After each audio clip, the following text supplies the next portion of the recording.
ടിപ്സോടെക്കിന്റെ മറ്റൊരു വീഡിയോയിലേക്ക് നിങ്ങൾക്ക് എല്ലാവർക്കും സ്വാഗതം. ഞാൻ ഇന്നിവിടെ കാണിക്കാൻ പോകുന്ന വീഡിയോ കഴിഞ്ഞ കുറച്ച് വീഡിയോകളുടെ തുടർച്ചയാണ്. അപ്പൊ കഴിഞ്ഞ കുറച്ച് ദിവസങ്ങളിലായിട്ട് ഞാൻ വീഡിയോ ഇട്ടിട്ടുണ്ടായിരുന്നു. ഒരു BLDC മോട്ടർ, അതായത് ഒരു DC മോട്ടർ എങ്ങനെ AC വർക്ക് ചെയ്യിപ്പിക്കാം എന്നുള്ളതിനെ പറ്റി, ആ AC മോട്ടർ വർക്ക് ചെയ്യിപ്പിക്കാനുള്ള പവർ സപ്ലൈ, AC നിന്ന് DC ആക്കി കൺവെർട്ട് ചെയ്യുന്ന പവർ സപ്ലൈ പറ്റി ഒരു വീഡിയോ ഇട്ടിട്ടുണ്ടായിരുന്നു. നിങ്ങൾ കാണാത്തവർ ടിപ്സോടെക് എന്ന എന്റെ ചാനൽ നെയിമിൽ ടൈപ്പ് ചെയ്തതിന് ശേഷം അതിൻ്റെ അകത്ത് വീഡിയോസ് എടുത്ത് അതിന്റെ താഴത്തേക്ക് കുറേ വീഡിയോകൾ കിടപ്പുണ്ട്. നിങ്ങൾക്ക് ഉപകാരപ്രദമായ വീഡിയോകൾ നിങ്ങൾക്ക് എടുക്കാം, കാണാം.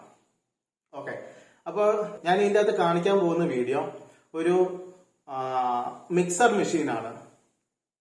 അതായത് സോപ്പ് കമ്പനികൾ, ജ്യൂസ് കമ്പനികൾ എന്നിവർക്ക് വേണ്ടി ഒത്തിരി ബൾക്കായിട്ട് പ്രൊഡക്ട്സ് മിക്സ് ചെയ്യാനുള്ള ഒരു മെഷീനാണ്. സാധാരണ ഇതുപോലെ ബൾക്കായിട്ടുള്ള ക്വാണ്ടിറ്റിയിലുള്ള കൊഴുപ്പ് കൂടിയ നല്ല ഡെൻസിറ്റി ഉള്ള ലിക്വിഡ്സ് മിക്സ് ചെയ്യാൻ വേണ്ടിയുള്ള മെഷീനുകൾ എന്ന് പറഞ്ഞു കഴിഞ്ഞാൽ അത് 3 ഫേസ് AC മോട്ടറുകളാണ്. ഈ 3 ഫേസ് AC മോട്ടറുകളാണെങ്കിലാണ് അതിന്റെ കൂടെ ഒരു ഗിയർ ബോക്സും ആഡ് ചെയ്ത് പിന്നെ അതിന്റെ സ്പീഡ് കൺട്രോൾ ചെയ്യാൻ വേണ്ടി ഒരു അഡീഷണൽ സർക്യൂട്ടും കൂടെ കൊടുക്കണം. അപ്പൊ എന്താ പ്രശ്നം എന്ന് പറഞ്ഞു കഴിഞ്ഞാൽ ഈ 3 ഫേസ് AC മോട്ടറിന്റെ വിലയും ഗിയർ ബോക്സിന്റെ വിലയും സ്പീഡ് കൺട്രോളിന്റെ വിലയും എല്ലാം കൂടി കൂട്ടിക്കഴിഞ്ഞു കഴിഞ്ഞാൽ ഏകദേശം 26,000 രൂപ 30,000 രൂപ ആ റേഞ്ചിൽ വരും. മോട്ടറിന്റെ വില പോട്ടെ, ഈ ഗിയർ ബോക്സിന് ഏതാണ്ട് 12,000 രൂപയോളം വിലയുണ്ട്. പിന്നെ സ്പീഡ് കൺട്രോളിന് അതിനുണ്ട് ഒരു 15 രൂപയോളം വില. ഇതെല്ലാം കൂടി കൂട്ടിക്കഴിഞ്ഞ് കഴിയുമ്പോൾ കോസ്റ്റ് ഭയങ്കരമായിട്ട് കൂടി വരും. ഇപ്പോൾ ഞാൻ കാണിക്കാൻ പോകുന്ന ഈ വീഡിയോയില് ആ എക്യുപ്മെന്റ്സ് എല്ലാം കൂടി സെറ്റ് ചെയ്തെടുക്കാൻ ഏകദേശം 16,000 രൂപ മാത്രമേ വില വരുന്നുള്ളൂ. അപ്പോൾ വീഡിയോ കാണുക. നിങ്ങൾക്ക് ഇഷ്ടപ്പെട്ടെങ്കിൽ ഇതേപോലെയുള്ള ആവശ്യങ്ങൾ നടക്കുന്ന നിങ്ങളുടെ സുഹൃത്തുക്കൾക്ക് ഷെയർ ചെയ്ത് കൊടുക്കുക. കാരണം നിങ്ങൾക്കല്ലെങ്കിൽ വേറൊരാൾക്ക് ഈ വീഡിയോ ഉപകാരപ്രദമായേക്കും. സോ നമുക്ക് വീഡിയോയിലേക്ക് പോകാം. ഓക്കെ, നമ്മുടെ മിക്സർ മെഷീൻ വർക്ക് ചെയ്തുകൊണ്ടിരിക്കുന്നത്. നമുക്കത് ഓഫ് ചെയ്യാം. സ്പീഡ് കുറച്ച് ഓഫ് ചെയ്തു.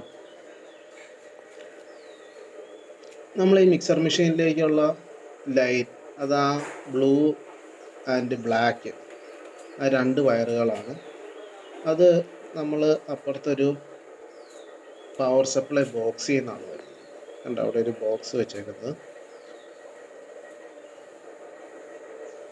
ആ ബോക്സിൻ്റെ അകത്ത് നമ്മൾ ട്രാൻസ്ഫോമർ പവർ സപ്ലൈ ആണ് ചെയ്തേക്കുന്നത്. അപ്പോൾ ആ ട്രാൻസ്ഫോമർ അതിൻ്റെ അകത്ത് വെച്ചിട്ടുണ്ട്. കണ്ട, ഇതൊരു 20 ആംപിയർ ട്രാൻസ്ഫോമറാണ്. അപ്പോൾ ഈ ട്രാൻസ്ഫോമറിനെ പറ്റിയും അതിൻ്റെ പവർ സപ്ലൈ പറ്റിയൊക്കെ വീഡിയോ നേരത്തെ ഞാൻ ചെയ്തിട്ടുണ്ടായിരുന്നു. അപ്പോൾ ആ പഴയ വീഡിയോകൾ കണ്ട് നിങ്ങൾക്ക് അകത്ത് നിന്ന് മനസ്സിലാക്കാം. അപ്പോൾ ആ നീലയും കറുപ്പും വയറ് മോട്ടറിലേക്ക് വന്നു. നമ്മളത് AC തന്നെയാണ് ഇവിടം വരെ കൊണ്ടുവന്നേക്കുന്നത്. അവിടെ നിന്ന് പിന്നെ ആ റെക്ടിഫയർ IC വഴിയാണ് നമ്മളത് DC ആക്കി മാറ്റിയത്. അത് AC തന്നെ കൊണ്ടുവന്നതിൻ്റെ കാര്യം വേറെ ഒന്നുമല്ല. DC വയറിലൂടെ ഒത്തിരി സഞ്ചരിച്ച് കഴിയുമ്പോൾ അതിൻ്റെ വോൾട്ടേജ് കുറവ് വരാനും വ്യത്യാസം വരാനും ചാൻസ് ഉണ്ട്. അപ്പോൾ അതുകൊണ്ട് നമ്മൾ AC സപ്ലൈ തന്നെയാണ് ഈ മോട്ടറിൻ്റെ അടുത്ത് വരെ കൊണ്ടുവന്നത്. എന്നിട്ട് അവിടെ നിന്ന് പിന്നെ നമ്മൾ DC ആക്കുകയാണ് ചെയ്തത്.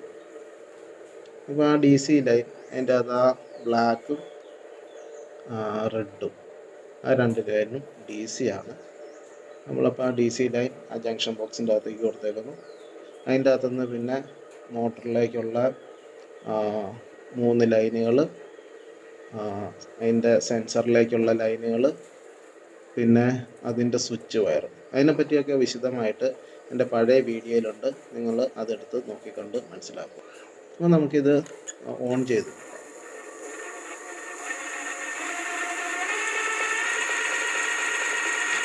ഇത് ഒരു 200 ലിറ്റർ ഹാൻഡ് വാഷാണ് നമ്മൾ ഉണ്ടാക്കിക്കൊണ്ടിരിക്കുന്നത്. നല്ല കൊഴുപ്പുള്ള ഒരു ലിക്വിഡാണ്, നല്ല ഡെൻസിറ്റി ഉണ്ട്. അപ്പോൾ ആ നല്ല ഡെൻസിറ്റി ഉള്ള ലിക്വിഡ്സ് നമ്മൾ മിക്സ് ചെയ്യാൻ വേണ്ടി നല്ല പവർ യൂസ് ചെയ്യേണ്ടി വരും. അപ്പോൾ അങ്ങനെ അതിനെപ്പറ്റി ആലോചിച്ചപ്പോഴാണ് ഞാൻ ഇതുപോലെ BLDC മോട്ടർ വെച്ച് ചെയ്യാമെന്നും അത് വളരെ നന്നായിരിക്കുമെന്ന് ഞാൻ വിചാരിച്ചത്. ഇതിൻ്റെ പരീക്ഷണമാണ്. എന്താണേലും അത് നല്ലോണം വിജയിച്ചു. നല്ല കൊഴുപ്പുള്ള ആ ദ്രാവകം നല്ല അനായാസം അത് മിക്സ് ചെയ്യുന്നുണ്ട്. എനിക്ക് വലിയ കറണ്ട് കൺസപ്ഷൻ ഒന്നും ഇല്ലാതാണ്, നല്ല സൂപ്പറായിട്ട് തോന്നി. അത് 200 ലിറ്റർ ഉണ്ട്. നമ്മളൊരു പുട്ടി ബക്കറ്റിൻ്റെ അകത്ത് പോലും പുട്ടി മെഷീനുണ്ട്. പുട്ടി കലക്കുമ്പോൾ എന്ത് ലോഡാണ് വരുന്നതെന്ന് നമുക്കറിയാം. ഇത് 200 ലിറ്റർ ഹാൻഡ് വാഷാണ് അത് മിക്സ് ചെയ്തുകൊണ്ടിരിക്കുന്നത്. ഹാൻഡ് വാഷിൻ്റെ കെമിക്കൽസ്, ഹാൻഡ് വാഷ് ലിക്വിഡ്സ് എല്ലാം ചേർത്ത് അത് മിക്സ് ചെയ്തെടുത്താണ് ഹാൻഡ് വാഷ് ഉണ്ടാക്കുന്നത്. കണ്ടോ, നോക്കിയേ, അത് ഈ സമയം കൊണ്ട് തന്നെ നല്ല സ്പീഡ് എത്തിയിട്ടുണ്ട്. കണ്ടാൽ അറിയാം, ആ ലിക്വിഡ് നല്ലവണ്ണം ഇളകി മറിയുന്നുണ്ട്.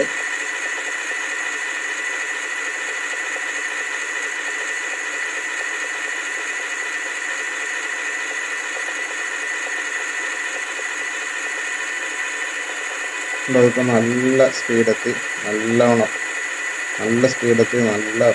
സ്പീഡായി. ഇപ്പം നമുക്ക് അതിൻ്റെ അകത്ത് സ്പീഡ് കുറച്ച് കൊടുക്കാം. കണ്ടോ, ഇതിൻ്റെ അകത്ത് നമുക്ക് സ്പീഡ് അഡ്ജസ്റ്റ് ചെയ്യാനും കൂടെ പറ്റും.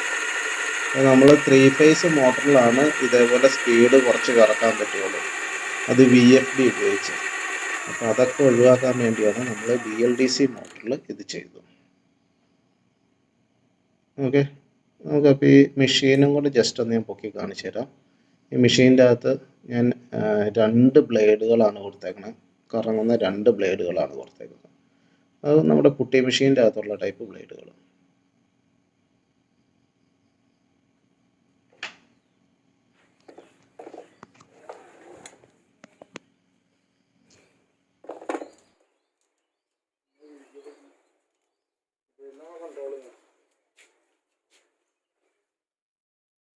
ചെറിയൊരു വീഡിയോ ആണെങ്കിലും ആ വീഡിയോ നിങ്ങൾ എല്ലാവരും കണ്ടെന്ന് ഞാൻ വിശ്വസിക്കുന്നു. ഇനി BLDC മോട്ടറും അതെങ്ങനെ വർക്ക് ചെയ്യിപ്പിക്കാം, അതെങ്ങനെ AC-യിൽ വർക്ക് ചെയ്യിപ്പിക്കാം എന്നുള്ളതിനെ പറ്റിയുള്ള എല്ലാ വിവരങ്ങളും എൻ്റെ മുൻപുള്ള വീഡിയോകളിലുണ്ട്. ഞാൻ നേരത്തെ പറഞ്ഞ പോലെ തന്നെ ആ വീഡിയോസ് എടുത്ത് കാണുക. അപ്പോൾ ഈ ഒരു വീഡിയോ നിങ്ങൾക്ക് ഇഷ്ടപ്പെട്ടെങ്കിൽ, ഈ ഒരു ഐഡിയ നിങ്ങൾക്ക് ഇഷ്ടപ്പെട്ടെങ്കിൽ നിങ്ങൾ തീർച്ചയായും ഷെയർ ചെയ്യുക, പിന്നെ ലൈക്ക് തന്ന് എന്നെ സപ്പോർട്ട് ചെയ്യാം. ഈ ഒരു വീഡിയോയിലുള്ള ഞാൻ കാണിച്ച കാര്യം നിങ്ങൾക്ക് മനസ്സിലായി കാണുമെന്ന് ഞാൻ വിശ്വസിക്കുന്നു. കാര്യം കമ്പനികളിലെല്ലാം 3 ഫേസ് കണക്ഷൻ ആവശ്യമുണ്ട്. എൻ്റെ നേരത്തെ വീഡിയോയിൽ അത് വിശദമായിട്ട് പറഞ്ഞിട്ടുണ്ടായിരുന്നു. ഇതേപോലെ BLDC മോട്ടറുകളാണ് യൂസ് ചെയ്യണമെങ്കിൽ നമുക്ക് സിംഗിൾ ഫേസ് കണക്ഷനിൽ തന്നെ ഇതേപോലെ ലോഡ് കൂടിയ മെഷീനറികൾ വർക്ക് ചെയ്യിപ്പിക്കാൻ സാധിക്കും. അതും വളരെ കറണ്ട് കൺസപ്ഷൻ കുറച്ചായി കറണ്ടിന്റെ ബില്ലിൽ ഒത്തിരി താഴത്തേക്ക് കൊണ്ടുവരാൻ പറ്റും. അപ്പോൾ മറ്റൊരു വീഡിയോയിൽ കാണുന്നത് വരെ നിങ്ങളുടെ ടോണിക്കുട്ടൻ സൈനിങ് ഔട്ട്.